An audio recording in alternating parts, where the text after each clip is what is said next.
ከዚህ ቀደም ስሙ እንኳን በቅጡ የማይታወቅ ትንሽ የኤአይ ኩባንያ አንድ ምርቱን ብቻ ወደ ገበያ ይዞ ወጣ። ከዚህ በኋላ ነገሮች ሁሉ እንዳልነበር ሆኑ። የሲሊከን ቫሊ ግዙፍ ኩባንያዎች እየሆነ ያለውን ነገር ማመን አልቻሉም። ክፉኛም ተረበሹ። የዎል ስትሪት ገበያም በቅርብ ዓመታት ውስጥ ታይቶ በማይታወቅ መጠን ተናወጠ። ኢንቪዲያ በአንድ ቀን ብቻ ከ$600 ቢሊዮን በላይ የገበያ ዋጋውን አጣ። ሌሎች የቴክኖሎጂ ኩባንያዎችም በ24 ሰዓት ውስጥ ወደ $1 ትሪሊዮን የሚጠጋ የገበያ ዋጋቸውን አጡ። ኪሳራቸውንም ተከናነቡ። በዚህ ወቅት ሁሉም አንድ ጥያቄ መጠየቅ ጀመሩ። ይህን ሁሉ ያደረገው ማን ነው? በቢሊዮን ዶላር የተገነቡ የኤአይ ግዙፍ ኩባንያዎች በጥቂት ቀናት ውስጥ እንዴት ማስጨነቅስ ተቻለው? ከዚህ ጀርባ ያለው ሚስጥርስ ምንድነው? ሲሉም አጥብቀው ጠየቁ። ጤና ይስጥልኝ የኔክስት ስኪልስ ኢትዮጵያ ቤተሰቦች፣ ዛሬ የዓለማችንን የኤአይ ውድድርን የቀየረው የዲፕሲክ አስደናቂ ታሪክ እንመለከታለን። ይህ ለግዙፉ የአሜሪካ ቺፕ አምራች ኢንቪዲያ፣ ኦፕን ኤአይ እና ጎግል ምን ማለት እንደነበር የሚለውን እንመለከታለን። ከዚህ ባሻገር ለኛ ኢትዮጵያውያን የሚያስተላልፈው መልእክት ምንድነው የሚለውንም በጥልቀት እንመለከታለን። እስከ መጨረሻው አብራችሁን ትቆዩ ዘንድ በአክብሮት እንጋብዛለን።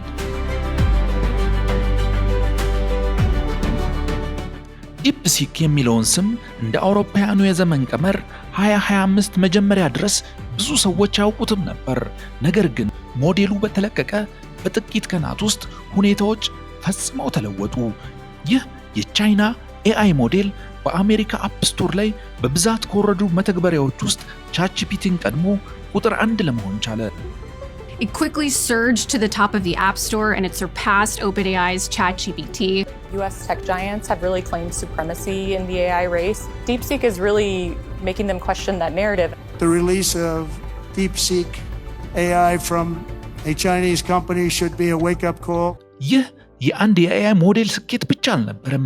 በብዙዎች እምነት በኤአይ ውድድር ውስጥ አዲስ ምዕራፍ የተከፈተበት ቀንም ተደርጎ ተወስዷል። ለመሆኑ ኦፕን ኤአይ፣ ጎግል እና ሜታ በኤአይ ምርምርና ልማት ላይ በቢሊዮን ዶላሮች እያፈሰሱ በዓለም ላይ የማይደረስባቸው ቴክኖሎጂዎችን እየገነባን ነው እያሉ ባሉበት ወቅት ታዲያ ስሙ እንኳን የማይታወቅ በአነስተኛ ሀብት የሚሰራ አንድ ኩባንያ እንዴት መላውን የኤአይ ኢንዱስትሪ ሊያስበረግገው ቻለ? ዲፕሲክ ያሳየን አንድ ትልቅ ነገር ቢኖር ይህ እንደሆነ ብዙዎች ይስማሙበታል። ታላላቅ ስኬቶች የሚጀመሩት በገንዘብ ሳይሆን በልዩ እይታ፣ በብቃትና በቀልጣፋ አሰራር ነው። R1 ተብሎ የተጠራው ሞዴል ከተለቀቀ በጥቂት ቀናት ውስጥ በኮዲንግ፣ በሂሳብና በምክንያት አስተሳሰብ ላይ ከዓለም ምርጥ ኤአይ ሞዴሎች ጋር የሚወዳደር ውጤት አሳየ። በአንዳንድ መለኪያዎች ደግሞ እነሱንም በልጦ ተገኘ። Up call for the AI industry. I think that the US has spent a long time sort of underestimating China.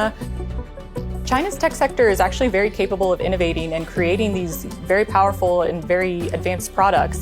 And I think that Silicon Valley's, presumed lead that they have over China, I don't think they should take that for granted. ለመሆኑ ይህ እንዴት ሊሆን ቻለ? ጉዳዩን በደንብ ለመረዳት አንድ ቀላል ምሳሌ እንመልከት። አብዛኞቹ የኤአይ ሞዴሎች እንደ አንድ ነገር ግን እንደ ትልቅ አንጎል ሆነው ይሰራሉ። ማንኛውም ጥያቄ ሲመጣ ያው አንድ ስርዓት ሁሉንም ለመፍታት ይሞክራል። ይህም ብዙ ኃይል፣ ጊዜና ወጪን ይፈልጋል። ዲፕሲክ ግን ሌላ መንገድ መረጠ። ሚክስቸር ኦፍ ኤክስፐርትስ የተባለ አርኪቴክቸርን ተጠቀመ። ይህንንም በቀላሉ ለመረዳት ሞዴሉን እንደ አንድ ትልቅ ዩኒቨርሲቲ አስቡት። የሂሳብ ጥያቄ ከመጣ ወደ ሂሳብ ባለሙያ ይሄዳል። የኮዲንግ ጥያቄ ከመጣ ወደ ኮዲንግ ባለሙያ ይላካል። ሌሎቹ ክፍሎች ትዕዛዝ እስኪመጣላቸው ድረስ ስራ አይሰሩም። እስከዚያ ድረስ ግን ተዘጋጅተው ይጠብቃሉ። ይህም ዲፕሲክን አነስተኛ ኃይል፣ አነስተኛ ወጪና ፈጣን አፈጻጸም እንዲኖረው አደረገ። ዲፕሲክ ያደረገው ይህ ብቻ አልነበረም። ከዚህ በላይና ባሻገር ብዙዎችን ያስደነገጠ ውሳኔም አሳልፏል። ሞዴሉን ኦፕን ሶርስ አድርጎ ለዓለም ክፍት አደረገው። ይህ ማለት ኮዱ ለማንኛውም ሰው የሚደርስ ሆነ ማለት ነው። ተማሪ፣ ምርምር ተቋም ወይም ኩባንያ በየትኛውም ሀገር ሆኖ ኮዱን ተጠቅሞ የራሱን ኤአይ ሞዴል ማሻሻል ወይም መገንባት ይችላል። It's also open source. Developers can inspect the code, modify it, and run it on their own servers, even for commercial use. ይህ ውሳኔ ቴክኒካል ብቻ አልነበረም። ፖለቲካዊና ኢኮኖሚያዊ አጀንዳዎችን ይዞ የኤአይ ውድድርን እስከ መጨረሻው የለወጠ ስትራቴጂያዊ እርምጃ ነበር።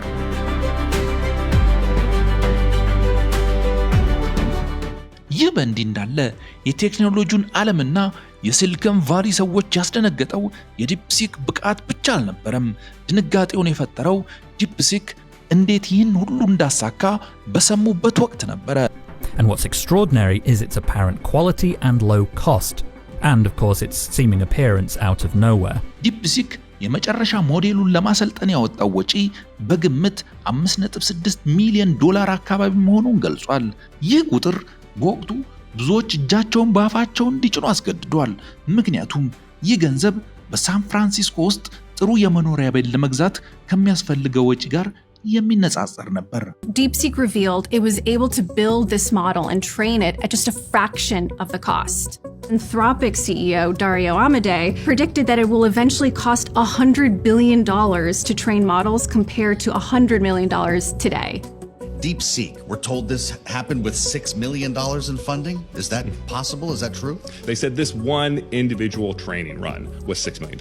The fact that DeepSeek was able to do this really raises the question, what have these companies been spending billions of... ዲፕሲክ ሲነሳ በትልቁ ስሙ የሚነሳና ከዚህ ሁሉ ለውጥ ጀርባ ለዘርፉ እንግዳ የሆነ አንድ ሰው አለ። የዲፕሲክ መስራች ሊያንግ ዊንግ።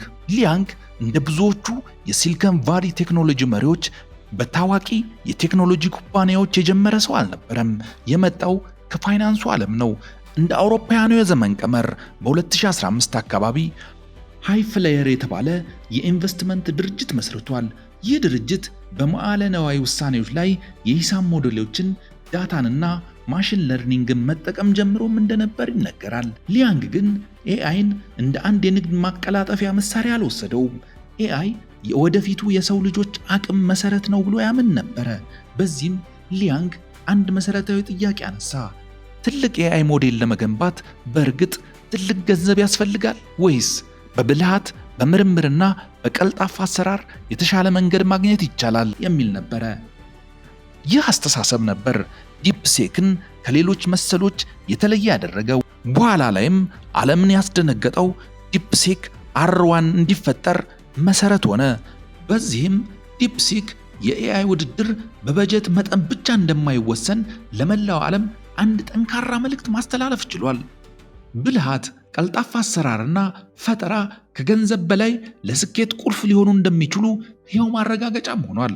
በዚያን ወቅት አሜሪካ፣ ቻይና የላቁ የኤአይ ቺፖችን እንዳታገኝ ገደቦችን ጥላ ነበር።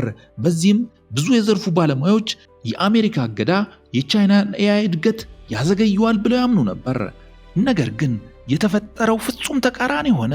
ከገደብ ውስጥ አዲስ ፈጠራ ወጣ፣ ከእጥረት ውስጥ ደግሞ ቀልጣፋ መፍትሄ ተወለደ። ዲፕሲክ ያሳየው ትልቁ ትምህርትም ይህ ሆነ። አንዳንድ ጊዜ ገደብና እጥረት ፈጠራን አያስቆምም፣ ይልቁንም በከፍተኛ ግፊት ይገፋዋል። The future of the chip industry is going to be made in America. This meant that NVIDIA and other chip makers couldn't sell to Chinese companies. So DeepSeek got creative. It found a way to more efficiently build and train a model without needing so many NVIDIA GPUs. ይህ የዲፕሲክ ታሪክ ስለ ቻይናና አሜሪካ የቴክኖሎጂ ፉክክር ብቻ አይደለም። ለኢትዮጵያውያን ወጣቶች፣ ለስታርታፖች፣ ለፕሮግራመሮች፣ ለተማሪዎችና ለፈጠራ ባለሙያዎች ትልቅ የተስፋ መልእክት አለው። ባለንበት የኤአይ ዘመን ስኬታማ የሚሆነው ብዙ ገንዘብ ያለው ሰው ብቻ አይደለም። ስኬታማ የሚሆነው ዕውቀት፣ ክህሎትና ፈጠራ ያለው እንዲሁም ችግርን በአዲስ መንገድ የሚፈታና መማርን የማያቋርጥ ሰው ነው።